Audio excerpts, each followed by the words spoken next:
កុំមានសទ្ធាលើរឿងដែលខុស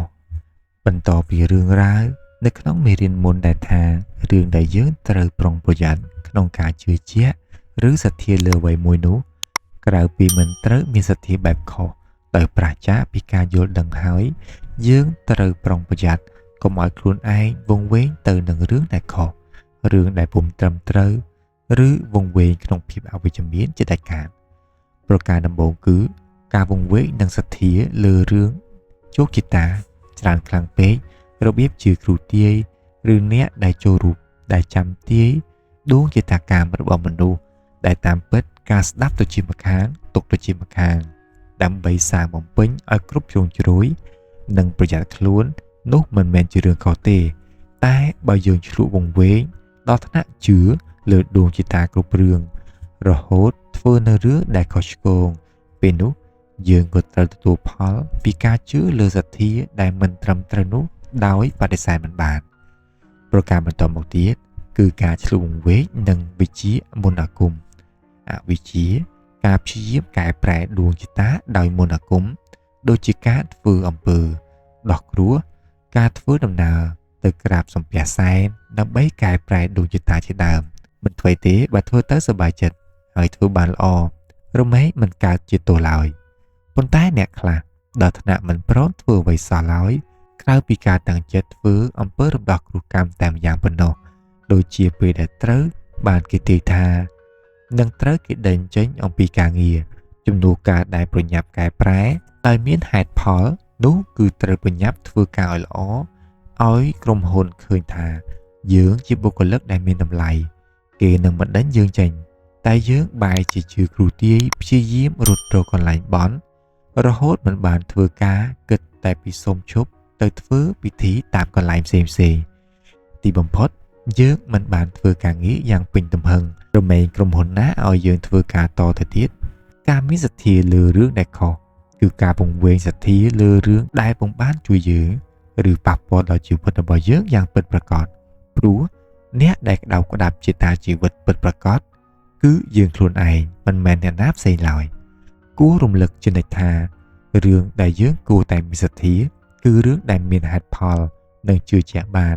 ថែមទាំងជារឿងគួរធ្វើឲ្យយើងអាចអភិវឌ្ឍខ្លួនឯងឲ្យមានសមត្ថភាពច្រើនឡើងបានពុំមែនជារឿងដែលកាន់តែធ្វើឲ្យកាន់តែងប់ងល់នោះទេកាន់តែធ្វើបញ្ញាកាន់តែចង្អៀតឬកាន់តែធ្វើកាន់តែជឿជាក់លើខ្លួនឯងតិចទៅបែរជាជឿជាក់លើរឿងដែលមើលមិនឃើញច្រើនឡើងទៅវិញនោះទេកុំភ្លេចថាសូម្បីតែព្រះពុទ្ធ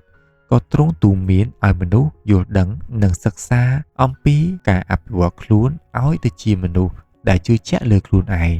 ព្រះអង្គទ្រង់បើកទូលាយឲ្យយើងពិសោធន៍នៅគោលការណ៍ធម៌របស់ព្រះអង្គជានិច្ចទ្រង់ពុំដែលបង្ខិតបង្ខំឲ្យមនុស្សជឿលើព្រះអង្គឡើយតាមពិតទៅព្រះអង្គនៅអប់រំមនុស្សលោកឲ្យចាំត្រួតពិនិត្យមើលជំនឿព្រានប្រដៅរបស់ព្រះពុទ្ធអង្គឯងដូច្នេះអង្គប្រកបមួយនៃរឿងដែលយើងត្រូវមានសទ្ធាគឺរឿងនោះត្រៀមរួចជាស្រេចដើម្បីឲ្យយើងពិសោធន៍នៅការពិតមិនមែនប្រើអំណាចមកគៀសម្កត់ឲ្យខ្លាចរហូតដល់ថ្នាក់បិទភ្នែកបិទត្រចៀកជឿឡើយអ្នកប្រហែលជាស៊ាំនឹងពាក្យថាមិនជឿកុំប្រមាថឬមិនជឿកុំមើលងាយវាធ្វើឲ្យមនុស្សស្ថិតនៅក្រោមអំណាចរបស់សទ្ធាដែលមិនត្រឹមត្រូវជាច្រើនមកហើយមនុស្សជាច្រើនដែលជឿបែបខុសៗនោះក៏នាំខ្លួនឯងទៅរកវិថីជីវិតដែលខុសយើងគួរតែយកពាក្យបង្រៀនរបស់ព្រះពុទ្ធជាម្ចាស់មកពិចារណាដែលគាត់បាននិយាយថាពាក្យថាមិនជឿកុំមើលងាយគឺជាពាក្យដែលចងសង្គមជាយូរមកហើយចងនៅបញ្ញាឲ្យជឿតែប្រាចាការតេតិពិចារណាប៉ុន្តែរឿងដែលយើងគួរតែធ្វើគឺបើមិនជឿត្រូវសិក្សាមើលថារឿងនោះល្អពិតមែនឬមិនសមគួរនឹងជឿឬទេយើងត្រូវហ៊ានពិសោធន៍មិនមែនបិទភ្នែកបិទត្រចៀកជឿទេទើបការមានសទ្ធាចំពោះរឿងខាងក្រៅប្រៀបហាក់បីដូចជាកំបិតមុខពីរមុខមួយវាអាចសាងស្មារតីនិងកម្លាំងចិត្តដល់យើងបានធ្វើឲ្យយើងមានកម្លាំងចិត្តក្នុងការធ្វើអ្វីមួយប៉ុន្តែមុខមួយទៀតគឺបើនរណាជឿខ្លាំងដោយជឿលើរឿងផ្សេងតែបែរជាមិនជឿលើខ្លួនឯងគេម្នាក់នោះនឹងធ្លាក់ក្នុងសភាព ត្រូវពឹងពាក់លើរឿងដតីរហូតអស់មួយជីវិតពេលបច្ចុប្បន្នមានជំនឿជាច្រើនដែលយើងត្រូវប្រញាប់ប្រញាល់កែប្រែដើម្បីនាំយកសទ្ធាត្រឡប់មកខ្លួនឯងយើងក៏គួរធ្វើឲ្យជំនឿរបស់យើងប្រៀបដូចជាទឹកអម្រឹតដែលផុសចេញពីខាងក្នុងមិនមែនរងចាំការសូមពីខាងក្រៅតួយ៉ាងដូចជាបើយើងជឿថាជីងចក់ស្រែកបញ្ជាក់ថាយើងមិនគួរចេញទៅណាសូម្បីតែថ្ងៃនោះយើងត្រូវទៅប្រជុំសំខាន់ដើម្បីបង្ហាញគម្រោងការងារធំក្តីពិតណាស់ថានាទីនោះយើងចាប់ផ្ដើមញាប់ញ័រការជឿជាក់នឹងបាត់បង់ទៅយើងនឹងចាប់ផ្ដើមភ័យខ្លាចថានឹងមានរឿងអាក្រក់កើតឡើងយើងអាចគិតអវិជ្ជមានថាការបង្ហាញលើកនេះត្រូវបរាជ័យយ៉ាងពិតប្រាកដឬយើងគ្មានផ្លូវធ្វើឲ្យអ្នកស្ដាប់ពេញចិត្តបានឡើយនៅពេលដែលចិត្តរបស់យើងជឿលើរឿងអវិជ្ជមានថារឿងរ៉ាវដែលអាក្រក់កំពុងតែកើតឡើងនៅទីនោះទីបំផុតយើងនឹងធ្វើអ្វីៗខុសខ្លះត្រូវខ្លះហើយកំហុសឆ្គងនឹងចូលមកដោយដែលយើងគិតតែបើយើងជឿជាក់លើខ្លួនឯងមិនថាភ្លៀងធ្លាក់ផ្គររន្ទះផ្លេចបន្ទូជីងចក់ធ្លាក់ចំពោះមុខបើយើងអាចគ្រប់គ្រងសតិបានហើយត្រៀមខ្លួនបានយ៉ាងល្អនោះយើងនឹងបង្ហាញការងារនោះបានយ៉ាងល្អជាដរាបដោយមិនចាំបាច់រងចាំទេវតាអង្គណាមកប្រទានពរនោះទេសារសង្កេតមនុស្សពូកែទាំងឡាយដែលមានឈ្មោះល្បីៗឬដែលត្រូវគេធ្វើបទសម្ភាសន៍តាមទស្សនវិជ្ជានានាថាគេម្នាក់សុទ្ធតែពោពេញទៅដោយភាពជឿជាក់បើសួរពីអាថ៌កំបាំងនៃជោគជ័យគេនឹងឆ្លើយតបថាព្រោះខ្ញុំមានការជឿជាក់ឬព្រោះខ្ញុំសិក្សាមករហូតមិនមែននរណាប្រាប់ថាព្រោះព្រះអាទិទេពជួយសុទ្ធសាធនោះឡើយឬរាល់លើកដែលខ្ញុំធ្វើការបានជោគជ័យព្រោះតែខ្ញុំបែបបន់ទេវតាធ្វើប៉ុន្មានដងក៏បន់ស្រន់ប៉ុណ្ណឹងដងទើបកិច្ចការសម្រេចបានល្អទាំងអស់នេះជាគ្រឿងបញ្ជាក់ថាជោគជ័យប្រកបនោះពុំមែនបានមកពីខាងក្រៅទេប៉ុន្តែបានមកពីកម្លាំងដ៏អស្ចារ្យដែលនៅខាងក្នុងខ្លួនយើងដូច្នេះចូលកុំឲ្យនរណាឬអ្វីមួយមកពង្រត់កម្លាំងដ៏អស្ចារ្យនេះចេញពីយើងជាដាច់ខាតចូលមានសទ្ធាលើខ្លួនឯងជានិច្ចថាយើងនឹងអាចធ្វើរឿងដ៏អស្ចារ្យបានយើងអាចអភិវឌ្ឍខ្លួនឯងឲ្យពូកែជាកម្ពុជាមនុស្សបានប្រសិនបើយើងមានការតាំងចិត្តសូមឲ្យគ្រប់គ្នាគិតដល់សច្ចភាពដែលថាអ្នកដែលពូកែនៅថ្ងៃនេះមិនមែនជាមនុស្សពូកែមកតាំងពីដើមកើតមកនោះទេហើយមហាសេដ្ឋីមិនតិចអ្នកទេចាប់ផ្ដើមពីជីវិតដ៏ក្រីក្រស្ទើរតែគ្មានបាយហូបកាលពីនៅក្មេងខណៈពេលដែលជាមួយគ្នាកូនចៅអ្នកមានជាច្រើនទោះបីជាជាតិកំណើតល្អបានទទួលនៅការសិក្សាល្អ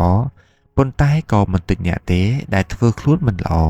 បំផ្លាញទ្រព្យសម្បត្តិរហូតទីបំផុតត្រូវបញ្ចប់ជីវិតដោយអ្នកសុំទានប៉ុន្តែដែលថាយើងជ្រើសកន្លែងកើតពុំបានតែយើងជ្រើសធ្វើបានចូលធ្វើនៅអ្វីដែលល្អកុំវង្វេងក្នុងផ្លូវខុសដូចគ្នានឹងជំនឿបើជឿចូលធ្វើឲ្យជំនឿនោះជាការជឿជាក់លើខ្លួនឯងមិនមែនជឿលើឫទ្ធិអំណាចរបស់ទេវតាឬជឿលើមន្តអាគមណាមួយឡើយយើងអាចពិសោធន៍ការពិតបានដោយការសង្កេតថាបុគ្គលដែលជោគជ័យនឹងមានជាប់លំដាប់ថ្នាក់ពិភពលោកនោះតើមានបុគ្គលណាដែលប្រាប់ថាគេមិនចាំបាច់ធ្វើអ្វីគ្រាន់តែសុំពរក៏សពដោយបំណងហើយយើងនឹងឃើញថាគ្មានទេមានតែបុគ្គលដែលជឿជាក់ចំពោះខ្លួនឯងពិតប្រាកដធ្វើការងារពិតឧស្សាហ៍ព្យាយាមពិតហើយយកចិត្តទុកដាក់ពិតប្រាកដតែប៉ុណ្ណោះដែលនឹងឈានទៅរកជោគជ័យបាននេះជារឿងរ៉ាវទាំងអស់ក្នុងភាគទី1ដែលសង្កត់ធ្ងន់ឲ្យអ្នកដឹងថាសទ្ធាដែលមានតម្លៃមិនមែនត្រូវទៅរកកន្លែងណានោះទេតែវាជារឿងដែលមាននៅខាងក្នុងខ្លួនរបស់អ្នកកាន់តែជឿជាក់លើខ្លួនឯងអ្នកនឹងធ្វើអ្វីគ្រប់យ៉ាងជំនាញនឹងឆ្លងកាត់បានគ្រប់ឧបសគ្គមិនថាអ្នកជួបនឹងបញ្ហាតូចធំប៉ុណ្ណាក៏ដោយរាល់លើកដែលអ្នកជួបនឹងរឿងមិនល្អចូលមានសទ្ធាថាថ្ងៃស្អែកត្រូវល្អជាងថ្ងៃនេះហើយកុំមានសទ្ធាតែម្យ៉ាងតែយើងត្រូវចាប់ផ្ដើមធ្វើអ្វីម្យ៉ាងដើម្បីផ្លាស់ប្ដូរឲ្យរឿងអាក្រក់នៅថ្ងៃនេះថយចុះឬប្ដូរឲ្យទៅជារឿងល្អតែម្ដងកាន់តែល្អថែមទាំងត្រូវជឿជាក់ថាយើងធ្វើអ្វីគ្រប់យ៉ាងបានជានិច្ចការគិតជាប្រភពនៃកម្លាំងដ៏អស្ចារ្យការគិតដែលត្រឹមត្រូវមានទស្សនគតិដែលត្រឹមត្រូវគឺជាចំណុចចាប់ផ្ដើម ដែលនឹងនាំអ្នកទៅរកជោគជ័យបានដោយគ្មានព្រំដែនកំណត់នេះគឺជារឿងដែលអ្នកត្រូវជឿជាក់និងនាំយកប្រតិបត្តិទើបអាចសម្រេចផលបាន